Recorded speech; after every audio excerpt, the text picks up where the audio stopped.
এখন যখন আমি মা হয়েছি তখন আমি আর নিজের জন্য ভাবতে পারি না।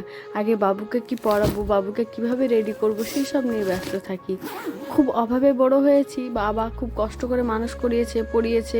বাবা সেই সুখটা ভোগ করতে পারেনি, কিন্তু আমি চাই আমি আমার বাবুটাকে সেই সুখটা দিব, সে সবটা দিয়ে মানুষ করব যেগুলো আমি আমার বাবাকে দিতে চাইতাম। যতদিন অভাবের সংসার ছিল বাবা আমাদের সাথে ছিল, কিন্তু যখন আমি চাকরি পেলাম, বাবাকে একটু ভালো খাওয়াতে পারবো, ভালো পড়াতে পারবো, তখন বাবা আর আমার সাথে ছিল না।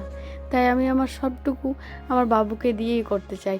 আর আমার এক ছোট্ট ভাই আছে যাকে আমি খুব ভালোবাসি, তাকেও খুব ভালো রাখতে চাই। আমার সংসারটা এই চাকরির ওপরেই ভরসা করে উঠেছে। শুকর আলহামদুলিল্লাহ যেটা আল্লাহ আমাকে দিয়েছি। তাই বাবুকে যখন আমি বাইরে নিয়ে যাই, আমি আমার ব্যাগের মধ্যে কিছু ওষুধ নিয়ে যাই, কিছু জামা কাপড় নিয়ে যাই, যাতে রাস্তায় গিয়ে কখনো প্রবলেম না হয়, বাবুকে যাতে ভিজে কোনো জামা কাপড় পরে আবার বাড়ি না আসতে হয়। এভাবেই বাবুর দেখাশোনা করছি। তোমরা দোয়া করবে যাতে আমি আমার মায়ের ভাইয়ের ভালোভাবে দেখাশোনা করতে পারি।